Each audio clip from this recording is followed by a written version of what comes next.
The movie begins with a poor family of four. The father Ki-tae, his wife Chung-suk, their daughter Ki-young, and son Ki-woo. They live in a small basement and struggle to survive because they don't have enough money. To earn a little, they fold pizza boxes, but this work is not enough to cover their daily expenses. One day, Ki-woo's university friend comes to visit him. He brings a stone as a gift, saying it was from his grandfather. The stone is considered special, as people believe it brings luck and happiness to whoever owns it. Ki-woo tells his friend about his family's poor situation. His friend explains that he is going abroad to study and suggests that Ki-woo should take over his tutoring job. He says Ki-woo can teach English to a rich girl he used to tutor. Ki-woo worries that he is not a real college student, so the family may not hire him. But his friend offers to recommend him and asks Ki-woo's sister to make a fake degree. Since Ki-young is skilled in design, she creates a fake certificate for him. Ki-woo then goes to the rich family's house, which is large and beautiful. The family's name is Park, and they also have four members: husband, wife, daughter, and son. The daughter's name is Dahai, who becomes Ki-woo's student. They also have a maid who has worked there for many years. Ki-woo impresses Dahai's mother with his teaching and is hired. Soon, he learns that their young son, Da-song, is interested in painting, but no art teacher has managed to stay with him. Ki-woo sees this as a chance to help his sister. He tells Da-song's mother that he has a cousin who is very artistic and recommends her as an art teacher. Ki-young then enters the house under a fake identity, calling herself Jessica. She hides her real name, so no one knows they are siblings. Acting as Jessica, Ki-young also impresses the family by saying she is not only an art teacher, but also an art therapist. Now, both brother and sister start working as teachers for the Park family's children. When Jessica, Ki-young, gives her first class, the owner of the house, Mr. Park, arrives. He asks his driver to drop Jessica home since it is late. Jessica tells the driver to leave her at the metro station instead of her house, and he agrees. While sitting in the car, Jessica cleverly creates a trick to make it look suspicious. She leaves a sign that makes Mr. Park believe the driver might be having an affair with his son's art teacher. Mr. Park tells his wife about this, and she later asks Jessica about that night. Jessica replies that she got off at the metro station, which matches the story. Mr. Park's wife then believes her. Because of this, the Park family fires the driver. Jessica then recommends her uncle as a replacement, but actually, she is talking about her own father, Ki-tae. Soon, he is hired as the new driver. Now, three members of the poor family, father, son, and daughter, are working for the rich family. They pretend not to know each other, so the Parks don't suspect anything. Meanwhile, Ki-woo and Dahai, the Park's daughter, start liking each other during the tutoring sessions. Now, Ki-woo and Ki-young want to bring their mother into the house as well. But to do this, they must first get rid of the old maid. This is not easy, so they make a plan. The maid is allergic to peach fuzz, so they secretly sprinkle peach fuzz on her, which causes her to cough and feel sick. She becomes so unwell that she has to go to the hospital. At the same time, Ki-tae, the father, takes a selfie showing her at the hospital. Later, he uses this to convince Mrs. Park that the maid has a serious health problem, making her unfit to work in the house. While taking the selfie, the maid was also captured in the photo. Ki-tae overheard her coughing and thought she might have tuberculosis. He told Mrs. Park, but she didn't believe him. So he quickly texted Ki-young, Jessica, that they would be home in 3 minutes. When Jessica gets the message, she sprinkles more peach fuzz on the maid, making her cough badly. At that moment, Mrs. Park comes home. The maid throws her used tissue into the trash. Ki-tae then takes the tissue out, secretly pours some red sauce on it to look like blood, and shows it to Mrs. Park. Seeing this, Mrs. Park finally believes that the maid has tuberculosis. She begs Ki-tae not to tell Mr. Park because he would get very angry. Soon, they fire the maid. After this, Ki-tae introduces his wife, Chung-suk, as a skilled cook. She is hired too. Now, all four members of the poor family, father, mother, son, and daughter, are working in the Park household, using fake names and pretending not to know each other. Their life improves as they eat well and enjoy money for the first time. One day, the Park family decides to go on a picnic for their son Da-song's birthday. After they leave, the poor family stays in the house, celebrating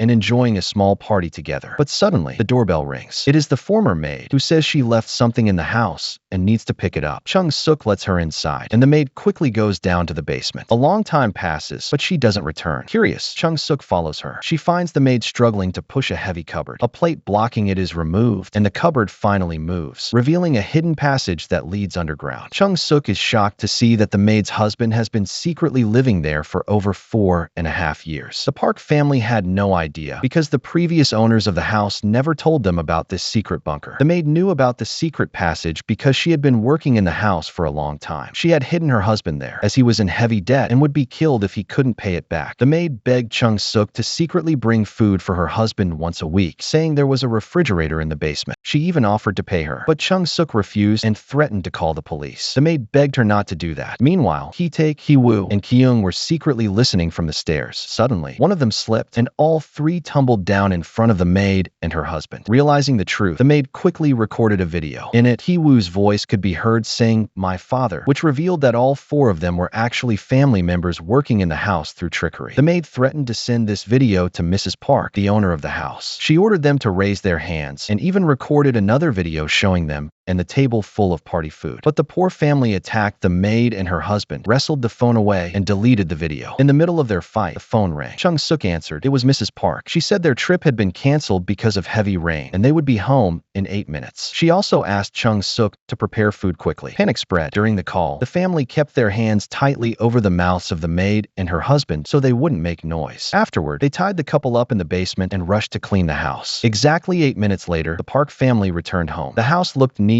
and clean, and the Parks had no idea what chaos had just happened before their arrival. That night, the poor family hides in the house. While eating, Mrs. Park tells Chung-suk that on one of her son Desong's birthdays, he once woke up in the middle of the night and saw a ghost. But in reality, it wasn't a ghost. It was actually the maid's hidden husband. Since then, Desong has believed in the ghost story. Because it's raining, Desong insists on camping outside in the yard. To watch over him, Mr. and Mrs. Park sleep in the living room. Meanwhile, Hee-taek, Hee-woo, and Kyung are hiding under the sofa. While lying on the couch, Mr. Park tells his wife that the driver, Hee-taek, has an unbearable smell. He explains that the odor is strong and unpleasant. The poor family overhears everything while hiding. They feel embarrassed because the smell is not from them personally. It comes from their basement home, where the air is damp and dirty. Even Desong once said that his teacher had the same smell as the driver and the maid. This hurts them deeply. When the Park couple finally falls asleep, the poor family sneaks out from under the sofa and runs back to their own house. But when they arrive, they find their basement completely flooded from the heavy rain. Dirty water rushes inside through the windows, and they lose everything. With nowhere else to go, they spend the night in a crowded shelter where other flood victims are sleeping. The next morning, Kyung receives a call from Mrs. Park, who cheerfully invites her to come as an art teacher for Desong's birthday party, saying it will make him happy. She also invites Ki-woo to come and spend time with her daughter, Dahae. Later, while driving Mrs. Park to shop for the party, Hee-taek notices she secretly covers her nose because of his smell. Even though she tries not to show it, her small action hurts him deeply. The birthday party begins in the park's garden. Guests gather outside. While upstairs, Ki-woo spends time with Dahae. While spending time with Dahae upstairs, Ki-woo asks her, "Do you think we are the same as your family?" She nods yes, but in reality, he knows they are not. He fears that if the people hidden in the basement come out, the truth will be exposed and his family will lose everything. Thinking about this, Ki-woo takes the special stone his friend once gave him and goes to the basement. The maid, however, had already died the night before. When she tried to escape upstairs, Chung-suk kicked her and she fell, hitting her head and dying. None of the family members had realized she was truly dead until later. Now, Ki-woo enters the basement with the stone, planning to kill the maid's husband so their secret will never be revealed. But when he arrives, the husband suddenly attacks him. He strangles Ki-woo with a rope and ties him up. Then he grabs the heavy stone and smashes it on Ki-woo's head, leaving him badly injured. The husband then escapes from the basement and rushes into the garden where the birthday party is happening. He sees Kyung, Jessica, carrying a cake to Desong. Recognizing her, he stabs her in the chest with a knife. She collapses, bleeding badly. Hee-taek, her father, tries to stop the bleeding by pressing on her wound, but it is too deep. Meanwhile, Chung-suk fights with the attacker, and in the struggle, she kills him. During the chaos, Mr. Park bends down to get his car keys, which had fallen near the dead man's body. But as he leans close, he notices the man's horrible smell and covers his nose in disgust. Hee-taek sees this small gesture, and his face changes with anger. In a sudden rage, Hee-taek grabs a knife and attacks Mr. Park, stabbing him to death in front of everyone. Hee-taek stabbed Mr. Park because, at that moment, Mr. Park only cared about getting his car keys to take his unconscious son to the hospital. Meanwhile, Hee-taek's own daughter Kyung was bleeding to death, but no one cared about her. When Hee-taek saw Mr. Park cover his nose at the dead man's smell, he felt humiliated. He realized the rich always look down on the poor because of their smell and poverty. Filled with rage and pain, he killed Mr. Park. After the attack, Hee-taek disappeared. Kyung died from her wound, but Ki-woo survived, though he suffered serious brain injuries and mental problems. Later, Ki-woo and his mother were charged with fraud and deception, but the court released them without punishment, only giving them a warning. The Park house was eventually sold to a German family who knew nothing about its dark past. Unbeknownst to them, Hee-taek was hiding in the basement, where he secretly lived after the murder. From there, Hee-taek began sending Morse code signals through the flickering lights in the house, hoping someone would understand. His son Ki-woo, watching the house with binoculars, noticed the signals. He decoded them and realized his father was still alive in the basement. Heartbroken, Ki-woo apologized in front of Mr. Park's photo for everything that had happened. He then made a promise. One day, he would earn enough money to buy back the house. When that day came, he dreamed of his father finally walking out of the basement and reuniting with him and his mother. But this vision was only Ki-woo's imagination, a hope that may never come true. The reality was far more tragic. And with this bittersweet dream, the movie ends.